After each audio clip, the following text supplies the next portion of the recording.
প্রথম যখন কলেজে পড়া ছেড়ে নার্সিং পড়তে গিয়েছিলাম, তখন সালটা ছিল নভেম্বর 2019।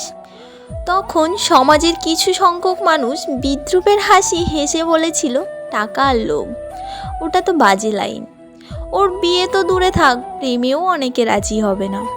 আবার এটাও বলতে ছাড়েনি, ট্রেনিংয়ে যা কষ্ট 2 দিন বাদেই ফেরত আসবে।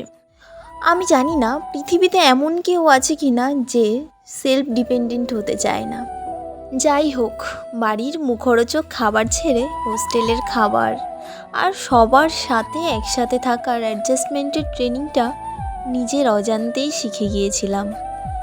তারপর দেখলাম ইংলিশের খান দশেক বই ঠোঁটস্থ না করতে পারলে বছরের পর বছর পাস করা যায় না। তারপর যে কখন ট্রেনিং কমপ্লিট করে স্টাফ নার্স হলাম বুঝতেই পারলাম না। নার্সিং আমার পেশা না, নার্সিং আমার অলংকার।